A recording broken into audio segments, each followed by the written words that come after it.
Good morning mga bossing.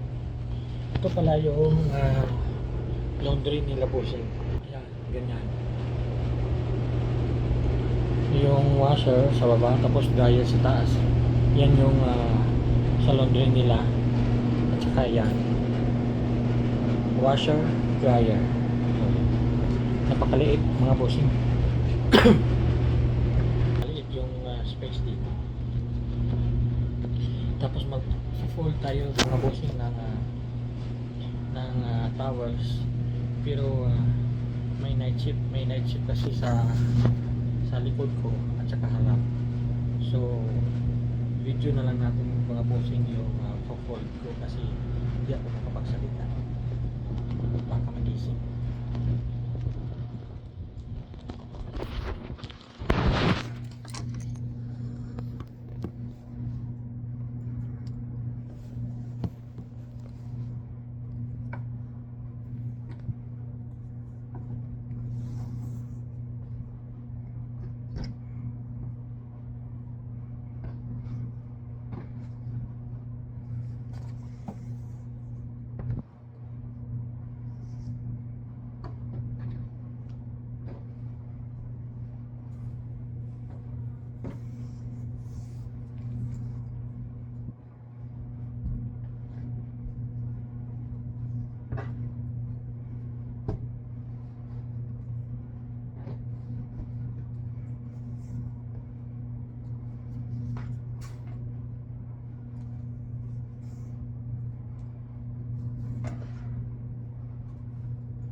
Punta tayo dito mga bossing.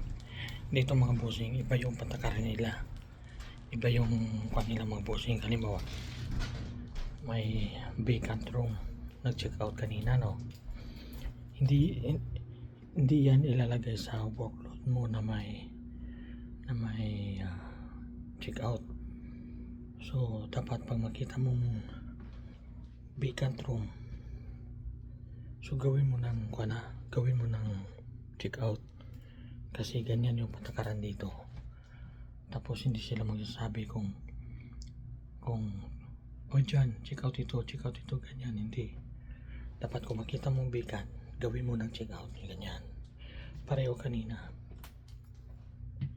wala akong check out, ikakalabas lang ng client, 4. Akala ko siyempre ano yun, bukas gawin, kasi kakalabas lang ng client. Ngayon tinawagan ako na may check out daw, gawin agad.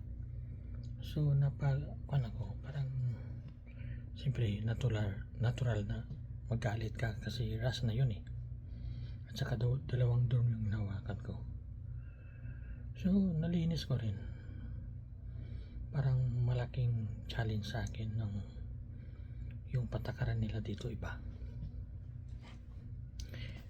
Pero kung sa ibang kampiyan,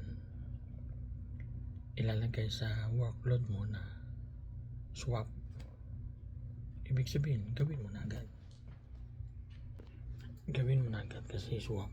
Pero dito hindi nila nilalagyan, kaya parang uminit yung ulo ko kanina mga bossing.